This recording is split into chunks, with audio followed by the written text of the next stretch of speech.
Halo semuanya, kembali lagi di Smart, Cerdaskan Generasi Bangsa. Kali ini kita akan belajar tentang pengelolaan sarana dan prasarana.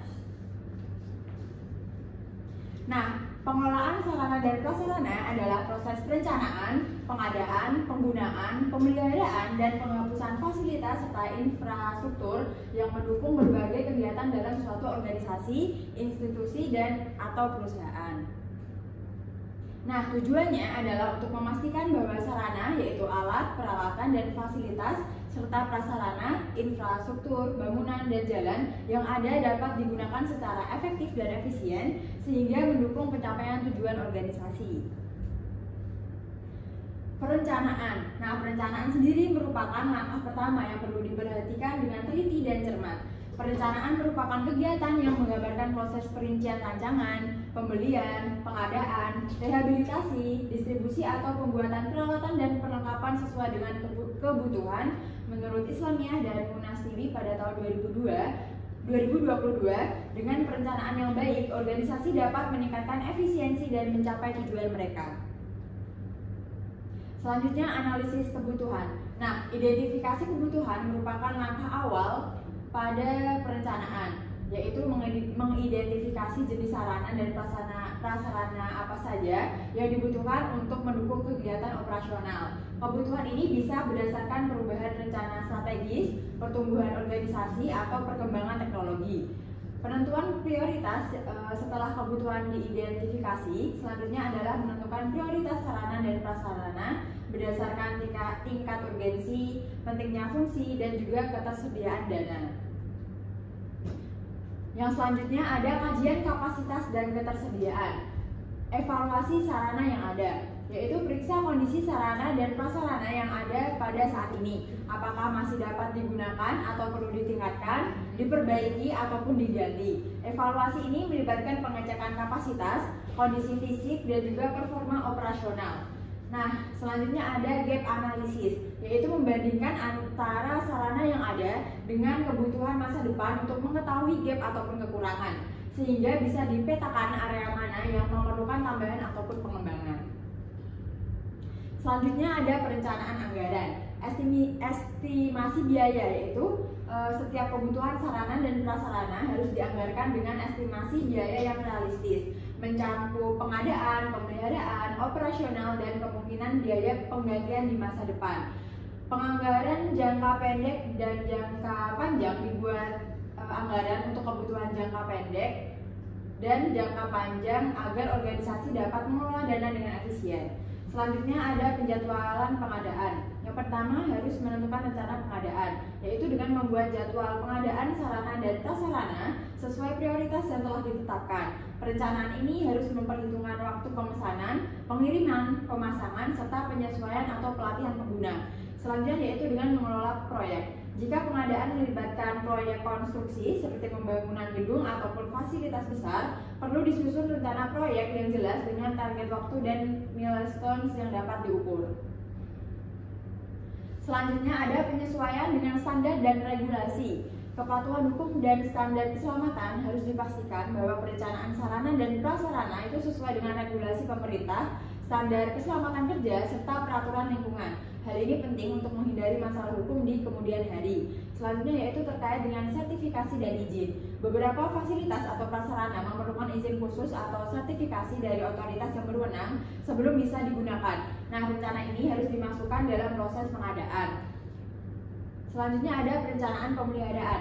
Nah, rencana pemeliharaan berkala ini dilakukan agar sarana dan prasarana dapat berfungsi secara optimal. Perencanaan juga harus mencakup strategi pemeliharaan, baik pemeliharaan preventif, korektif, maupun prediktif. Sedangkan untuk alokasi dana untuk pemeliharaan itu disisihkan anggaran khusus untuk perawatan berkala guna menghindari kerusakan atau penurunan kualitas fungsi sarana dan prasarana. Lalu ada pemantauan dan evaluasi. Nah, sistem pemantauan ini dipasang sistem pemantauan untuk mengevaluasi penggunaan, kinerja, dan kondisi sarana serta prasarana secara berkelanjutan. Nah, hal ini dapat berupa inspeksi rutin, laporan kondisi, atau pemantauan berbasis teknologi. Lalu ada pengadaan. Pengadaan sendiri adalah kegiatan yang bertujuan untuk menyediakan segala keperluan kantor. Pengadaan dilakukan setelah melakukan perencanaan dan penetapan tujuan agar barang yang dibeli jelas dan benar-benar dibutuhkan untuk mendukung kegiatan operasional perusahaan. Setiap organisasi pasti memiliki pengadaan sarana dan prasarana kantor yang berbeda karena fungsi dan kegiatan antara organisasi satu dengan yang lainnya juga berbeda. Nah, adapun tahapan-tahapan pengadaan sarana dan prasarana itu ada 6 tahapan. Yang pertama itu ada identifikasi kebutuhan, yang kedua ada penyusunan anggaran, yang ketiga ada pemilihan metode pengadaan, yang keempat ada pengumuman dan penawaran, yang kelima ada evaluasi penawaran dan seleksi vendor, serta yang keenam atau yang terakhir adalah pelaksanaan pengadaan. Oke, materi selanjutnya kita akan masuk ke penyimpanan. Penyimpanan dalam pengelolaan sarana dan prasarana adalah aspek penting untuk menjaga agar barang-barang, peralatan, atau bahan yang dimiliki tetap dalam kondisi baik, mudah diakses, dan dapat digunakan secara efisien. Penyimpanan yang baik membantu memaksimalkan umur pakai sarana dan prasarana serta mengurangi resiko kerusakan, kehilangan, atau ketidaktersediaan saat dibutuhkan. Untuk tujuannya sendiri dalam penyimpanan itu yaitu pertama, efisiensi kerja, di mana mempermudah akses ke dokumen dan perlengkapan yang dibutuhkan. Yang kedua itu ada keamanan, di mana melindungi dokumen penting dan barang berharga dari kerusakan, kehilangan, atau pencurian. Yang ketiga ada penghematan ruang, di mana mengoptimalkan penggunaan ruang di kantor agar tidak terlihat berantakan. Yang keempat itu ada pengelolaan aset, memastikan perlengkapan kantor terjaga dan mudah diinventarisasikan. Untuk selanjutnya kita akan masuk ke prinsip dan cara penyimpanan sarana dan prasarana. Ada dua, yaitu pengaturan ruang penyimpanan, yang kedua ada pengelompokan barang. Yang untuk yang pertama, pengatur ruang penyimpanan sendiri ada 3 prinsip dan caranya. Yang pertama itu adalah tata letak yang terorganisir, di mana ruang penyimpanan harus diatur secara logis dengan barang-barang yang sering digunakan ditempatkan di area yang mudah dijangkau. Dan kita mengelompokkan barang sesuai dengan kategori atau dengan fungsinya. Yang kedua ada penyimpanan berlabel, di mana setiap barang atau alat harus diberi label yang jelas sehingga memudahkan identifikasi dan pengambilan saat dibutuhkan. Yang ketiga ada sistem penyimpanan tertutup dan terbuka. Kita menggunakan kombinasi antara rak terbuka untuk barang-barang yang sering dipakai dan rak tertutup untuk barang-barang yang memerlukan perlindungan ekstra atau keamanan. Yang kedua ada pengelompokan barang. Yang pertama ada berdasarkan jenis dan kegunaan, di mana kita memisahkan alat atau sarana prasarana berdasarkan jenis. Misalnya peralatan kantor dan perlengkapan kantor itu dibedakan, dan dalam tujuan penggunaannya sendiri itu kita membedakannya. Yang kedua ada berdasarkan prioritas, di mana barang yang sering digunakan harus lebih mudah diakses daripada barang yang jarang dipakai. Next. Untuk selanjutnya kita akan masuk ke langkah-langkah dalam pengelolaan penyimpanan. Dalam penyimpanan sendiri, yang pertama itu kita harus menginventarisasi, di mana kita membuat daftar semua barang dan dokumen yang perlu disimpan. Yang kedua ada perencanaan ruang, di mana kita menentukan ruang penyimpanan yang paling sesuai dengan kebutuhan, seperti lemari arsip atau rak khusus. Yang ketiga ada implementasi sistem, di mana kita menerapkan sistem pengarsipan atau penyimpanan yang sesuai, misalnya alfabetris, ada berdasarkan tanggal atau kategori tertentu. Yang keempat ada pengawasan dan pemeliharaan. Awasi penggunaan penyimpanan agar tetap terorganisasi dan sesuai prosedur. Yang kelima ada evaluasi dan optimalisasi, di mana kita melakukan evaluasi rutin untuk memastikan sistem penyimpanan bekerja efektif dan efisien. Next, kita akan masuk ke pemeliharaan, di mana pemeliharaan sarana dan prasarana itu adalah langkah-langkah yang dilakukan untuk menjaga agar fasilitas dan peralatan yang dimiliki tetap dalam kondisi baik, berfungsi optimal dan siap digunakan kapan saja. Pemeliharaan yang baik membantu memperpanjang umur pakai sarana dan prasarana, mengurangi resiko kerusakan mendadak, serta menghindari biaya perbaikan yang lebih besar di masa mendatang. Next. Yang kedua kita akan mempelajari jenis-jenis pemeliharaan. Nah, jenis-jenis pemeliharaan itu dibagi menjadi 3. Yang pertama ada pemeliharaan preventif, di mana pemeliharaan ini dilakukan secara rutin dan terjadwal sebelum kerusakan terjadi. Tujuannya untuk mencegah kerusakan besar dengan melakukan inspeksi, perawatan, dan pembersihan secara berkala. Misalkan kita membersihkan alat printer atau alat fotokopian.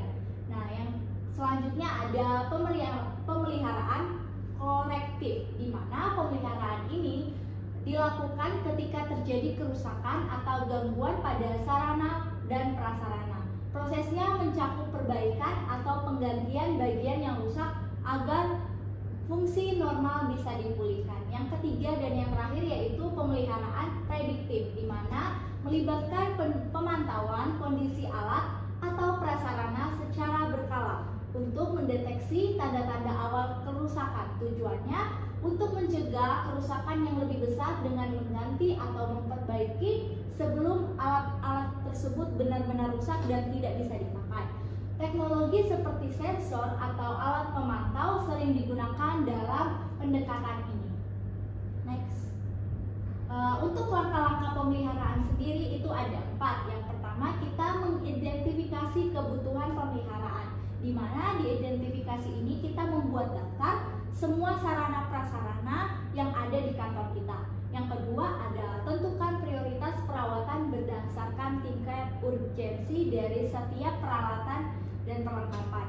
Yang kedua ada perencanaan jadwal pemeliharaan, di mana kita mengatur jadwal inspeksi rutin untuk setiap fasilitas yang ada di perkantoran.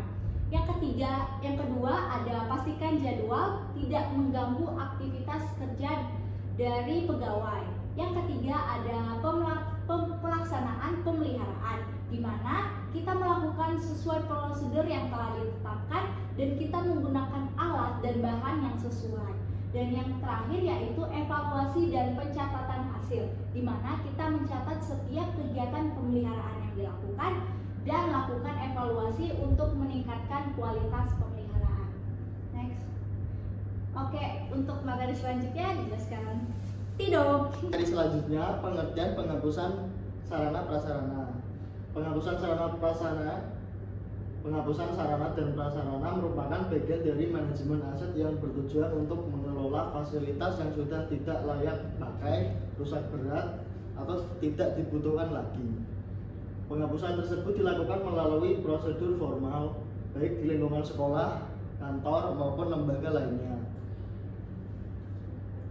Tujuan penghapusan sarana dan prasarana kantor. Tujuan penghapusan sarana dan prasarana kantor adalah proses untuk mengeluarkan atau memisahkan aset yang tidak lagi layak digunakan, tidak efisien, rusak, atau sudah usang dari daftar inventaris kantor. Tujuan utama dari penghapusan sarana dan prasarana yang pertama, efisiensi operasional, pembaruan aset, kepatuhan hukum, optimalisasi ruangan dan sumber daya. Selanjutnya, peningkatan kualitas layanan. Alasan penghapusan sarana dan prasarana.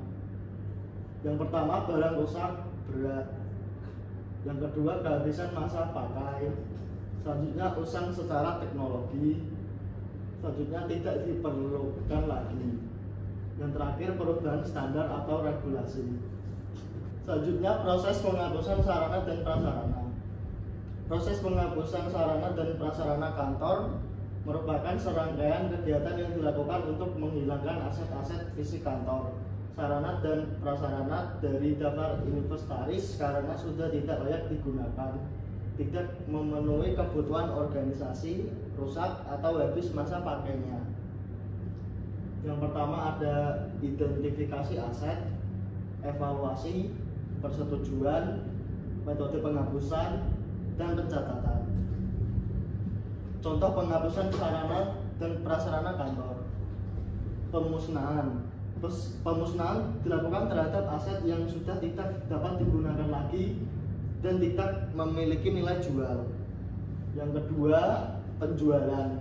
Penjualan merupakan metode di mana aset yang masih memiliki nilai guna dijual kepada pihak lain. Yang terakhir, sumbangan. Sumbangan adalah metode penghapusan yang bermanfaat bagi masyarakat dan dapat membantu organisasi dalam memberikan dampak positif. Sekian materi pengelolaan sarana dan prasarana. Terima kasih. Selamat belajar.